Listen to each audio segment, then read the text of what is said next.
Lahut wal nasut. Lahut itu apa? Wal nasut. Loh, bertanya. Justru itu jawaban. Kalau kamu masih bertanya, Ini pastor loh, pastor kali. ilmu kamu Ini masih pastor kali. cetek. Lihat. Ilmu kamu Jadi masih pastor saja menolak hipostatis union.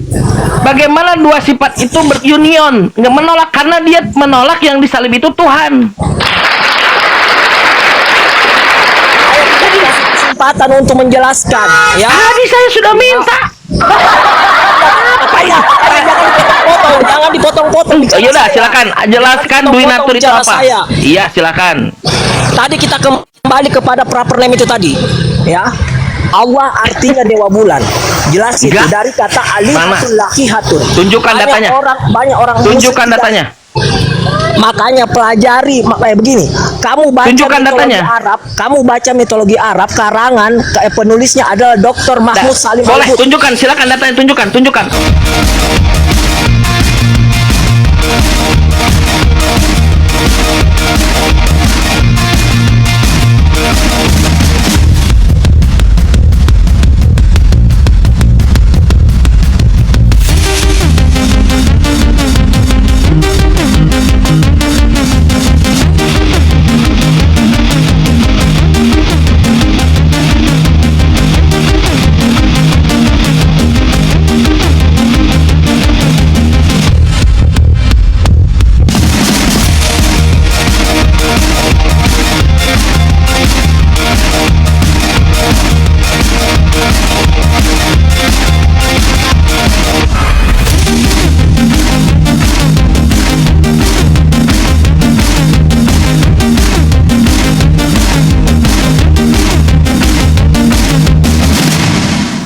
Assalamualaikum warahmatullahi wabarakatuh.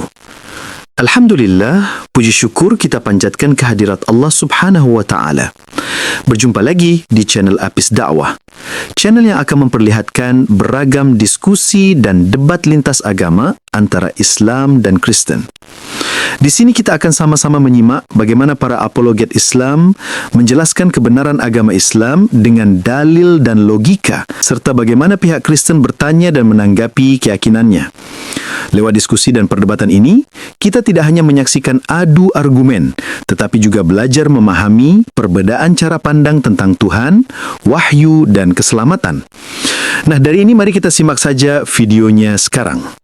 Meminta namamu, bagaimana aku harus menyebut namamu? Tuhan berkata, Ehye Aser Ehye, aku adalah aku. Maksudnya jangan kau pedulikan namaku, aku adalah aku. Lakukan saja misimu. Bilanglah aku ada yang menyuruh aku. Bukan maksudnya aku ini nama, bukan. Jangan pedulikan namaku, lakukanlah misimu.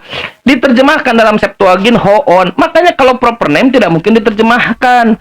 Hoon, ego emi. Dan di Yohanes 8 nomor 58, Yesus mengucapkan dirinya ego emi. Oh, karena Yesus mengucapkan ego emi, dialah Tuhan itu. Nenek lu kiper.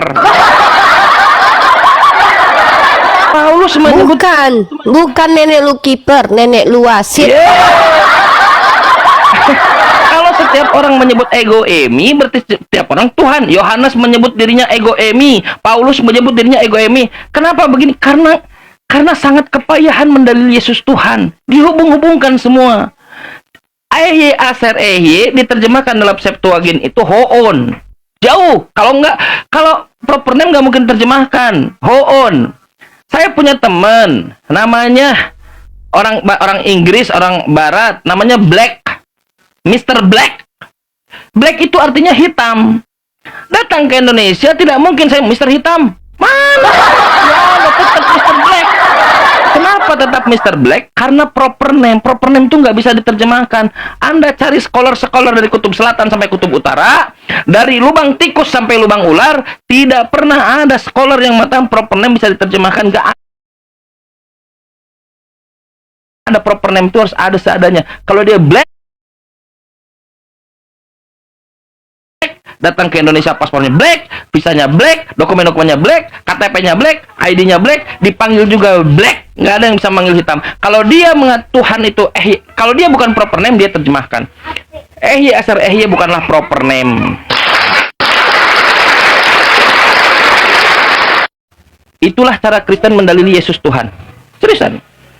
Ternyata kalau kita melihat bukan dari Islam, dari Islam apa sih kacan ini Islam? Baiklah, kita lihat Rabai Saadia Gaon. Rabai, Anda buka supaya mudah, Anda buka Sefaria.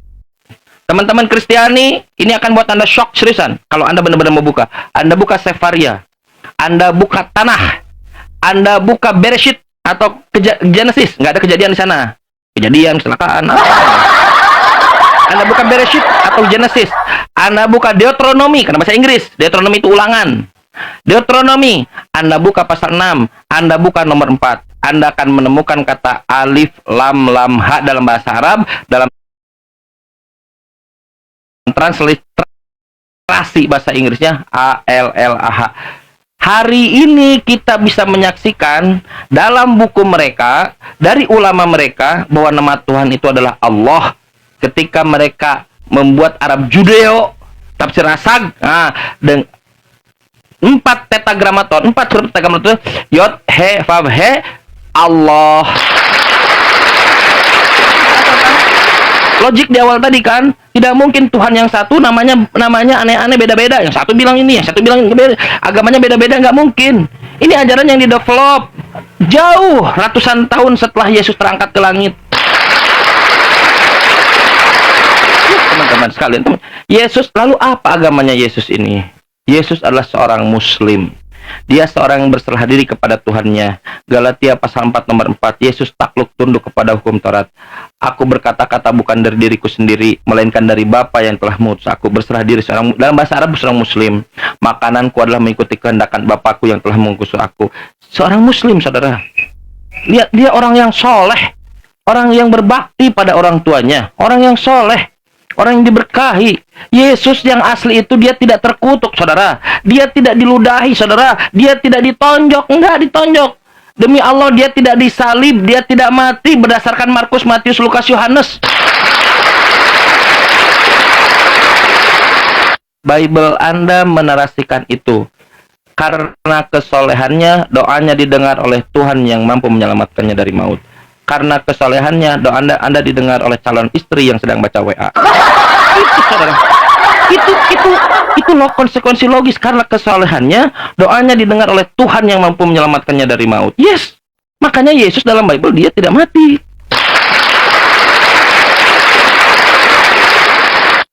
Cukuplah Nabi Zakaria yang dinarasikan mati beliau, syahid beliau, bersembunyi di dalam pohon dan dipikir.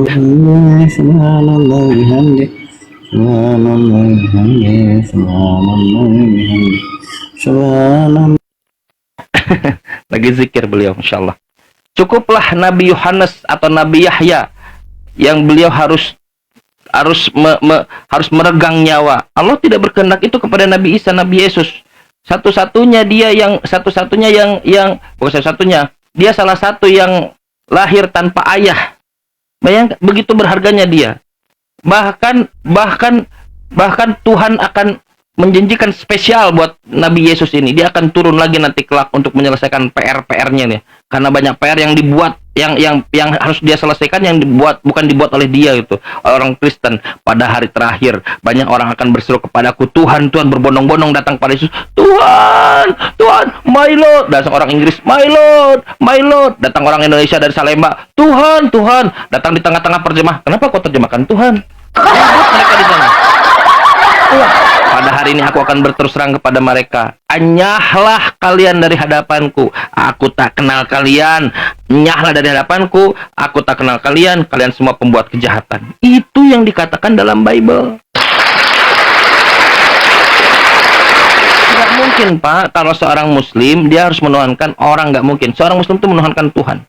Saudara-saudara Kristiani sekalian, Tuhanmu seorang Muslim.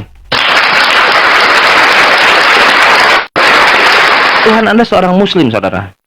Tuhan Anda orang, karena kesolehannya, doanya didengar oleh Tuhan yang mampu menyelamatkannya dari maut. Ibrani 5 nomor 7. Bible Anda mengatakan itu semua. Dia identifikasi semua dalam Bible. Dia seorang Muslim. Kalau seandainya dia seorang Muslim dan turun hari ini turun di sini, dia pasti mengikuti syariat Nabi Muhammad SAW. Dia akan sholat bersama-sama dengan kita. Seriusan.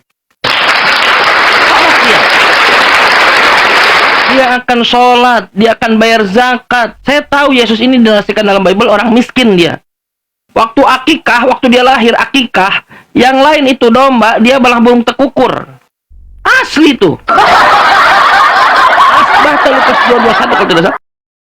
Buka. Dia jadi kalau kaya, kalau misalnya jangan kaya lah. Kalau misalnya UMR lah. Dia harusnya domba. Tapi Yesus ini akikahnya orang tuanya itu burung tekukur. 1 burung tekukur, 2 burung merpati. Itu juga. Itu untuk orang miskin kan, Cak? Iya. Makanya itu Lukas 2:21 saya nggak ngarang, coba aja lihat sendiri. Tuhan ini orang miskin. Asli. Dia harus bertahan hidup untuk bekerja. Bayangkan. Asli dia. Harus Enggak, dia nggak kerja. Dia nggak kerja. Dia minta-minta. kita minta juga. Itu saya nggak percaya dulu juga itu. Itu kata Matthew Henry aja, dia nggak jauh dari mana tuh dia. Saya lebih jago dari Matthew Henry. Minta-minta nih. Bahkan dia seperti bapak angkatnya buat mebel. Tuhan buat nggak apa-apa buat mebel bagus. Cuman masalahnya jadi Tuhannya itu loh. Itu loh. Maksud loh. Tapi teman-teman sekalian, kalau Anda bayangkan Anda pakai otak kanan ya, imajinatif. Anda datang ke sana saat itu, bayangkan dia sedang minta-minta. Dia sedang maku tuk misalnya itu. Tuhanku. Ini nggak pernah ada dalam logika orang-orang primitif pun nggak ada di situ, nggak ada satupun, nggak ada orang primitif. Makanya tuduhan orang Yahudi itu blasfemi, penghujatan, bukan karena menyamakan dengan Tuhan, penghujatan doang, hanya penghujatan. Ketika dia mengatakan bahwa aku dan Bapa adalah satu, itu bukti konkret Yesus bukan Tuhan. Aku dan Bapa adalah satu, berdasarkan Yohanes 10:30, itu bukan Tuhan, Mesias dia. Sekarang hari ini siapa ajaran yang mengajarkan kalau Yesus ini Mesias? Agamanya Uneripa, agamanya saya Islam. Tanya, Mal Masih ibnu Maryam illa rasul, dan Al-Masih anak Maria itu tidak lain hanyalah seorang rasul. Jangan aneh dengan seorang rasul. Kau nggak usah aneh dengan adanya seorang rasul. Qad khalat min qablihi rusul. Dulu pun sudah datang rasul-rasul. Wa ummuhu siddiqah, dan ibunya itu orang yang benar. Sekarang kalau Anda pastor, Anda Katolik, Pak Pastor, apa yang dimaksud dengan Theotokos? Theotokos itu adalah bunda Elohim. Bukan itu yang saya maksud. Yang saya maksud apa dengan yang saya tanya apa yang maksud dari Theotokos? Ya, Theotokos itu artinya bunda Elohim. Tokos itu artinya bunda. Itu Iya. bahasa Yunani. Dan Iya. Orang Katolik, tapi yang betul itu adalah Kristotokos. Saya bukan Katolik. Saya karismatik. Oke. Jadi Yesus ini bukan Theos. Apanya? Yesus bukan Theos karena Anda coba ganti Theotokos jadi Kristostokos. Aduh, Kak, Anda tidak mengerti bahasa Yunani, makanya jangan sok tahu. Saya kan sudah bilang tadi, Tokos itu artinya bunda. Ya udah, Anda kan mau ganti tuh Theonya itu dengan Anda mau ganti Theonya dengan Iya. Anda mau ganti Theonya dengan Kristos. Theotokos itu adalah istilah orang Katolik kepada Bunda Maria sebagai bunda Lalu Elohim. kenapa Tapi Anda yang mau benar ganti itu adalah Theotokos? Ya, kenapa Anda tadi mau ganti Theotokos dengan Kristotokos? Ya, yang betul itu memang Kristotokos. Bagus, berarti karena Maria itu hanya melahirkan jasad Yesus yang bernama Kristus, bukan Bagus. Yesus yang dilahirkan. Berarti Bedakan Yesus itu bukan Theo. Kristus. Iya, berarti Yesus itu bukan Theo. Bedakan Kristus, bedakan Yesus, bedakan Kristus. Iya, berarti Kamu Yesus tidak itu bukan mengerti. Theo. Kamu tidak paham Dewi Natur. Apa Dwi Natur itu apa? Loh, katanya ngerti Kristen. Dewi Natur saja kamu bertanya, gimana sih? Oke, Makanya Dwi jangan sok Natur. tahu. Baik. Dwi Natur itu adalah yang digantung adalah Tuhan. Nah, ini sudah jawaban yang ngawur. Kamu pahami dulu apa Dewi Natur itu. Ya udah kan tadi saya tanya, makanya apa Dwi Natur? Apa Dwi Natur? Nah, enggak mengerti kan teman-teman. Saya udah jelaskan barusan definisi Dwi Natur itu yang Iya. mati adalah Tuhan. Bukan itu jawabannya. Bukan Lalu itu apa? jawabannya. Ya, lalu Tidak apa begitu Dwi Natur dengan itu? Dwi Natur. Nah, Apa? aduh. Ya apa Dwi Natur itu? Makanya kamu sendiri tidak paham kristologi, sosok. Makanya saya nanya kepada Anda, apa itu Dwi Natur? Saya kasih jawaban dalam bahasa Arab. Lahut Boleh. wal nasut itu artinya lahut wal Apa? nasut. Ngerti nggak lahut wal nasut? Nggak ada lahut wal nasut. Lahut dan wal nasut. Aduh, nggak ngerti. Lahut dan nasut nggak ada. Nggak ada. Coba tunjukkan. Lahut dan nasut. Lahut wal nasut itu jawabannya. Ngerti nggak lahut dan Wal nasut apa wal nasut? Aduh, nggak ngerti. Apaan nasut itu apa? Lahut wal nasut.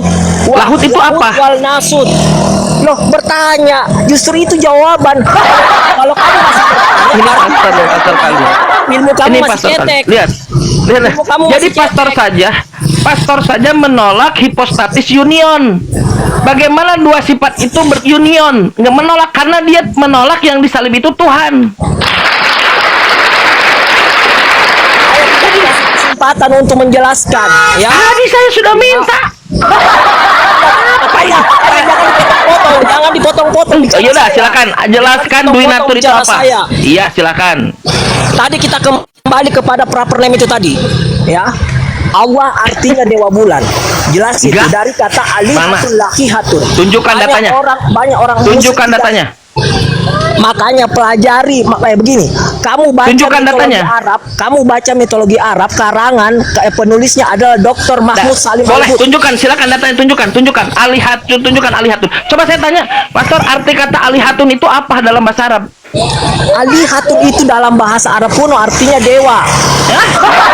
Dewa. Dapat ilmu dari mana? Tunjukkan satu saja, iya, satu saja komus yang mengatakan alihatun itu dewa. Coba. Makanya saya mau Atau gini, Pastor. Alihatun itu, iya. Dipotong Oke, terus secara bentuk, iya. Itu Secara artinya bentuk Anda gram. Anda keterketir kan? Makanya Anda potong terus bicara saya. Anda nggak ada data, saudara Pastor. Bukan nggak ada data, makanya Tunjukkan datanya alihatun itu dewa. Mitologi Arab, penulisnya Dr. Mahmud Salim Al-Hud. Di situ ada penjelasan. Boleh, mitologi silakan. itu. Saya terbuka untuk membuka itu. Silakan buka. Silakan cari secara online. Mas solang generasi. Iya. Saudara Pastor, Saya lagi di luar. dengan Saya di luar. Saya tidak Ya udah. ada persiapan Oke, untuk saya buku itu. baik. Saya hanya merujuk baik. buku itu ada dijual Anda secara setuju online. nggak? Baik. Anda setuju dia? Dia bohong ya? Anda setuju nggak kalau arti Kristus itu adalah naga kadal? Apa kadal lagi? Anda googling Kristus itu kadal. Ngawur lagi.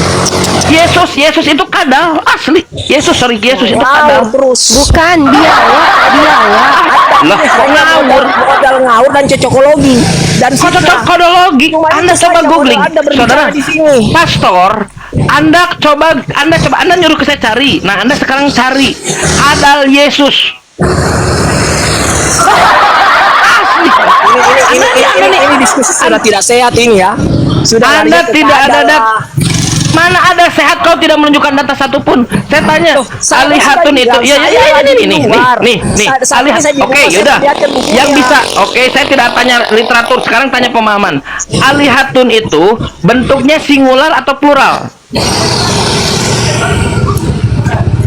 Alihatun itu bisa tertuju kepada dia sifatnya plural. Dia sifatnya plural karena alihatun dewa. Dia bisa Saya ulang lagi. siapa Saya ulang saja. lagi. Alihatun. Baik, saya ulang nih. Alihatun itu plural atau singular? Dia bisa singular, bisa juga plural, tergantung konteksnya. Tunjukkan alihatun jadi singular di mana?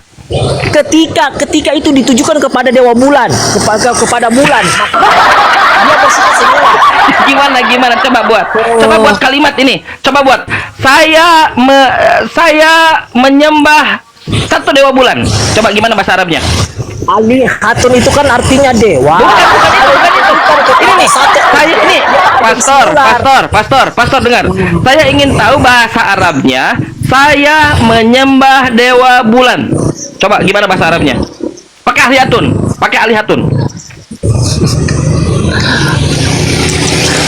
Woi, jawab. Tidak usah. Masih di situ. Masih di situ. Oke, sekarang ini. Kalau alihatun itu baik. Kalau alihatun itu plural, singularnya apa? Saya ulang lagi.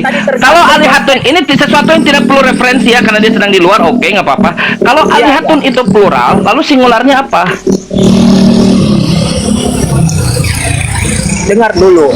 Yang Bukan dengar. Saya bilang kan tergantung konteksnya. Seperti juga kata Tuhan. Dalam bahasa Indonesia. Bukan konteks. Bukan konteks. Kalau ini apa namanya jumlah ya, bentuk jumlah. Kalau alihatun itu plural, lalu singularnya apa? Lebih tepatnya singular. Itu saja, singular. Oke, kalau alihatun itu singular, pluralnya apa? Saya tidak pelajari pluralnya. Jadi kau dari tadi karena yang jadi saya dari tadi pelajari bukan sih- hal yang kau pelajari. Dari tadi kau Iya. dari tadi saudara Ya, pastor nih oke. boleh saya kasih yang tahu. saya hanya pelajari. Boleh hanya- saya kasih tahu? Boleh? Bisa supaya Anda belajar, terus. bisa. Nggak dikasih saya kesempatan ngomong.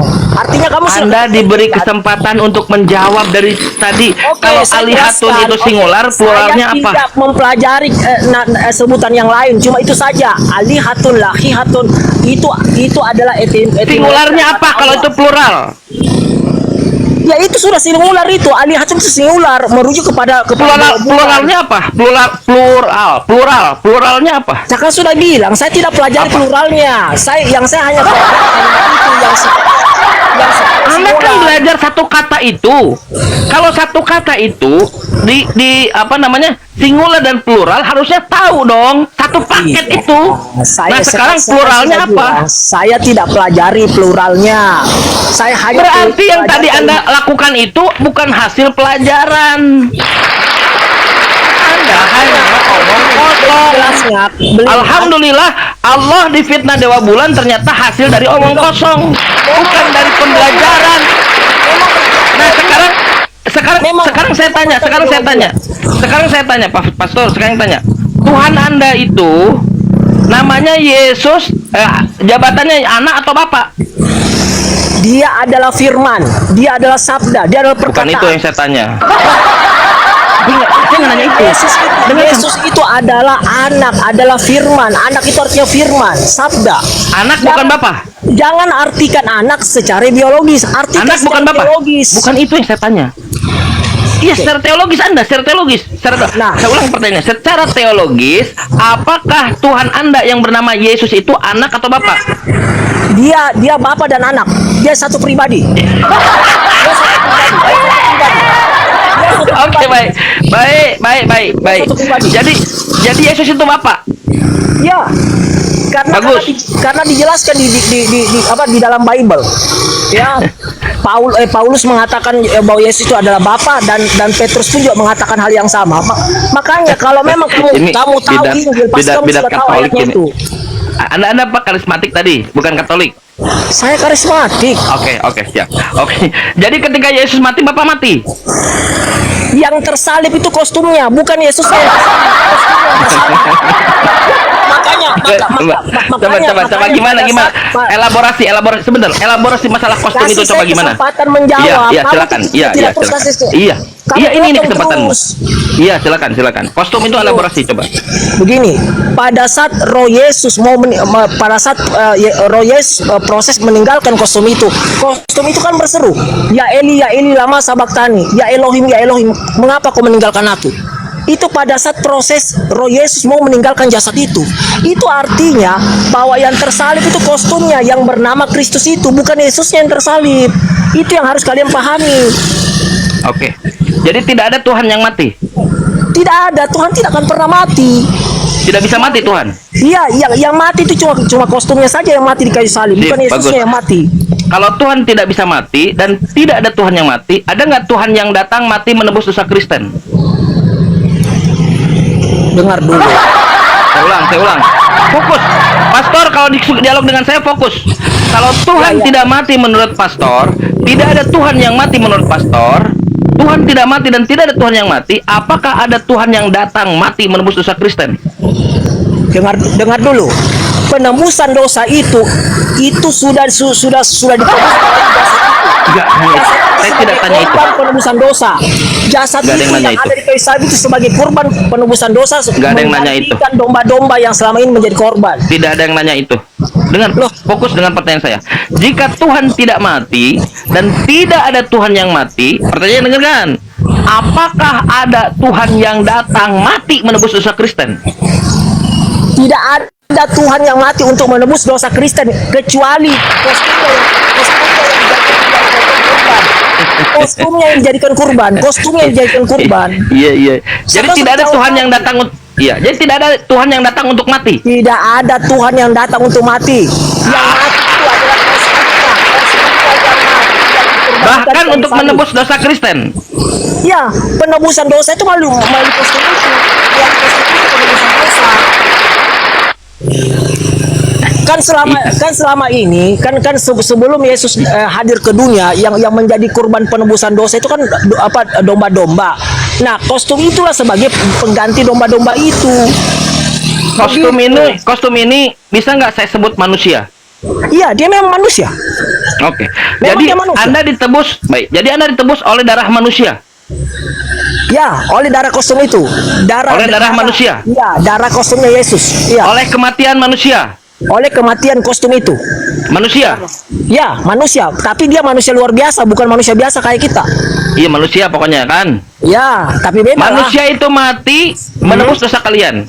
Ya, bukan cuma dosa. Darahnya- Dosa Anda Iya. juga ditebus kalau Anda percaya. Jangan bawa saya. Darahnya tertumpah untuk menebus dosa kalian. Ya, itu kostum. Memang dia Ya. sebagai pengganti domba. Baik. Sebagai Di dalam pengganti Bible yang Anda ketahui, ada nggak penebusan melalui pengorbanan atau tumbal dengan dengan mengorbankan manusia? Ada Siapa? yang di perjanjian lama itu kepada dewa apa namanya, dewa Molok. Dewa Molok. Ah, Ah. dewa Molok. Jadi Yesus sebagai manusia jadi tumbal darahnya dan nyawanya itu dia berkesesuaian dengan pengorbanan yang diajarkan hukum Taurat, apakah atau sesuai dengan pengajaran yang diajarkan ketika orang-orang pagan mempersembahkan manusia kepada dewa Molok? Yang mana? Beda lah. Kalau korban manusia kepada dewa Molok itu tidak ada pengertian penebusan dosa. Itu beda. Jangan samakan kurban manusia kepada dewa Molok dengan apa yang dilakukan oleh Yesus di kayu salib melalui kostumnya. Jangan disamakan. Ya udah, Ngawur ya udah, banget. tapi Ngawur. sama-sama manusia, betul tidak? Iya, tapi Iya. manusia yang dikorbankan oleh manusia biasa. Manusia yang dikorbankan kepada dewa Molok itu manusia biasa. Iya, Sedangkan berarti jasa selama Yesus ini- itu manusia luar biasa. Oke. Selama ini Kristen keyakinan Kristen adalah dosanya ditebus oleh manusia. Kostum, ya manusia kostum. Nah, Manusia kostum. inilah terimalah kalian. Ini yang sebenarnya terjadi. Dosa kalian ini ditebus oleh manusia. Apa bedanya dengan ajaran-ajaran pagan? Mitra manusia. Menebus dosa. Dewa Molok ditebus oleh manusia. Banyak. Anda lihat cerita-cerita orang primitif, orang-orang pagan, memang dosanya ditebus oleh manusia. Ditelanjangilah gadis, masuk kau ke situ, dosa kita Sejak ditebus. kapan dewa Molok dosa? Sejak kapan Anda ngawur? Anda buka tadi kan bukan saya yang buat klaim, Anda buat klaim. Ingat, kurban manusia kepada dewa Molok itu adalah harga yang harus dibayar ketika dewa Molok memberikan bantuan kepada manusia. Itu Dengan Dewa apa? Molok. Dengan media binatang ternak atau hewan atau manusia? Yang diminta oleh dewa Molok kan manusia. Jadi misalnya nih, Pinter. misalnya orang Israel minta tanahnya disuburkan, diberikanlah tanah yang subur oleh dewa Molok. Diberikan Tapi apa? ada harga harus dibayar, yaitu Diberikan- kurban manusia. Manusia. Iya, tapi jangan samakan ya. Dapat benefit kan? Dia sama-sama dapat benefit kan? Orang-orang itu dapat benefit ketika mengorbankan manusia kepada dewa Molok. Kristen Iya, mendapatkan tapi jangan benefit dari melakukan mengorbankan Yesus. cocokologi. Nah, Anda sekarang melakukan cocokologi. kalau Yesus, Anda iya. melakukan cocokologi kepada Iya, Yesus. iya. Kalau Yesus, baik. Kalau orang-orang saat itu mengorbankan anak manusia kepada dewa Molok. Nah, Yesus dia dikorbankan sebagai manusia kepada siapa? Saya kan sudah bilang tadi bahwa kostum Yesus itu kan sebagai Kepada? sebagai ganti penebus Manusia? dosa, sebagai Kepada? ganti penebus dosa. Kepada? Ya, kepada manusia juga. Manusia kan ada objek nih. Ada orang-orang saat itu orang-orang pagan. lalu ada dewa di atas sana yang bernama Molok, lalu ada korban manusianya. Ada tiga oknum manusia, orang-orang saat itu ada manusia yang jadi korban dan ada dewa Moloknya. Manusia Makanya, itu dikorbankan untuk kasih dewa saya Molok. kesempatan bicara Sekarang dulu. kalau Yesus dikorbankan untuk dewa siapa? Bagaimana saya bisa menjelaskan kalau Anda potong-potong terus?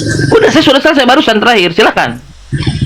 Ingat, apa yang dilakukan oleh Yesus itu kan itu kan sebagai kurban penebus salah yang dilakukan oleh manusia yang selama ini mempergunakan domba sebagai ritual penebus salah atau penebus dosa.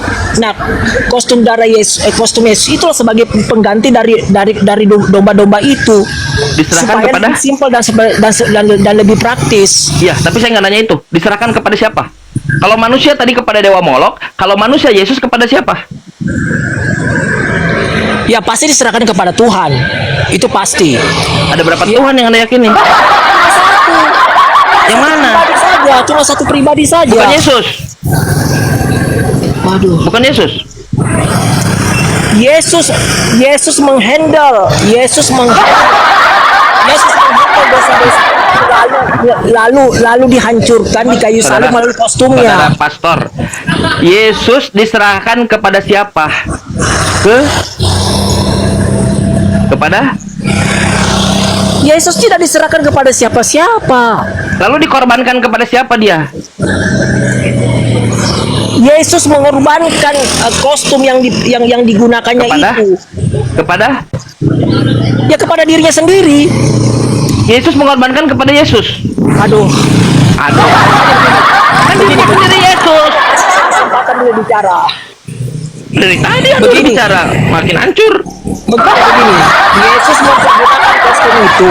Yesus kan mempergunakan kostum itu sebagai pengganti domba-domba yang selama ini disembelih. Oke? Jadi Yesus Sebentar dulu, sebentar, saya interupsi dulu. dosa manusia Saya itu. interupsi dulu. Domba-domba yang diserahkan itu diserahkan pada siapa? Saya kan sudah bilang tadi bahwa kostum Yesus itu kan sebagai pengganti domba-domba yang selama ini dikorbankan oleh bangsa Untuk? Israel. Untuk siapa? Domba-domba itu oleh bangsa Israel. Memang sebelumnya ditujukan kepada Tuhan sebagai lanjut. penebus salah dan penebus dosa. Sekarang Yesus. Nah, ketika Yesus hadir ke dunia, dia kan mempergunakan kostumnya itu. Nah, kostum itu sebagai pengganti dari domba-domba sebelumnya. Diserahkan Supaya kepada? Ya, Diserahkan kepada? Kepada? Saya selesaikan dulu. Jangan dipotong dulu. Saya kan belum selesai, Kak. Anda sudah Ya, potong. tapi saya nggak nanya itu. Fokus ke pertanyaan saya. Diserahkan kepada siapa? Jangan dulu dikasih pertanyaan. Beri saya kesempatan menjawab dulu, baru Anda bertanya. Ya, silakan. Begitu Coba caranya. silakan. Ya, elaborasi silakan. Jadi kostum itu kan sebagai pengganti domba-domba supaya lebih simpel. Jadi Tuhan Yesus menghandle semua dosa-dosa manusia itu, lalu menghancurkannya pada kostum itu di kayu salib. Yesus Diserahkan kepada? Tidak ada penyerahan di situ karena dia sudah menghancurkan dosa-dosa manusia itu. Ya, begini. Yang ditebus oleh Yesus itu adalah dosa warisan. Dosa warisan itu sudah dihancurkan di kayu salib melalui kostum itu. Itu yang pertama. Dan yang kedua, Tuhan mempunyai otoritas pengampunan kepada seseorang yang berdosa. Apakah Tuhan mengampuni atau tidak? Itu pengertian Yesus mengorbankan kostum itu di kayu salib. Ada dua pengertian. Dosa waris ini, sebentar. Dosa waris ini dosa dari mana? Dosa dari Adam dan Hawa. Jadi Kenapa Adam yang Hawa berdosa? Kenapa anda mewarisi dosa? Kenapa saya mewarisi dosa? Kan dia yang berdosa. Iya, tapi itu kan gara-gara dia berbuat dosa, makanya dia kena kutuk kan. Saya tahu. laknat. Sebentar dulu. Kalau buat saya lah. Kalau bapak Anda berzina, Anda menanggung dosa bapak Anda nggak? Aduh, begini. Pastor, fokus. Kalau bapak Anda melakukan perzinahan, mohon maaf ya, ini hanya kasih contoh aja supaya kontras ya. Bapak Anda melakukan perzinahan, dosa. Anda menanggung dosa bapak Anda nggak? Tidak begitu perumpamannya. Enggak, saya Dosa nanya dulu. itu- Ini pertanyaan ini. Kalau bapak Anda berdosa, berzina, merampok dan seterusnya, apakah Anda juga berdosa? Ya, itu memang kalau dalam pengertian yang lain memang tidak begitu pengertiannya. Kenapa? Kenapa bapak Anda yang berzina, Anda tidak berdosa? Kenapa? Loh, jangan samakan dengan perumpamaan yang Anda berikan. Bukan itu yang saya tanya. Oleh Adam dan Hawa. Bukan itu. Kenapa bapak Anda yang berzina, Anda tidak berdosa? Kenapa? Itu beda pengertiannya yang Anda tanyakan. Ya kenapa? Itu beda. Kenapa Anda tidak berdosa? Kenapa? Karena Itu beda pengertiannya. Saudara pastor. Bedakan dosa warisan ya, yang Mak. Tahu saya beda. Makanya saya tanya, kalau bapak Anda yang berzina, kenapa Anda tidak ikut berdosa? Ya kalau dalam Kenapa? konteks itu jelas beda. Kalau misalnya bapak saya memperkosa, jelas anak tidak menanggung. Pinter. Iya. Kalau bapak, ya. Dosa warisan. Bagus. Itu Kalau bersifat bapak yang berdosa, Anda tidak menang. Sekarang pertanyaan sama. Kalau Adam yang berdosa, kenapa Kain menanggung? Iya, begini. Pada saat Adam berbuat dosa itu, dia kan kena kutuk. Kutuk itu kan ada perkataan Tuhan di situ kan bahwa ini akan menurun kepada anak cucunya nanti. Kan Di ada mana? kalimat Di mana? Di mana akan menurun pada anak cucu? Coba kamu baca dulu lah, kembali ke Adam diusir. Iya, diusir, betul diusir. Tapi kan ada kalimat secara tersirat di situ bahwa dosa ini bakal berkelanjutan nanti sama anak cucunya. Oke, saya bacakan. Itu Kejadian 3. Aneh ya, bapaknya yang berzina, dia nggak dosa. Adam berdosa, kenapa jadi kita yang ikut dosa? Aneh sekali ya. Ada Bapaknya berzina. kalimat secara tersirat di situ di kejadian itu. Di mana? Katanya paham Kristen, pasti masih bertanya juga. Saya bacakan ya. Mana?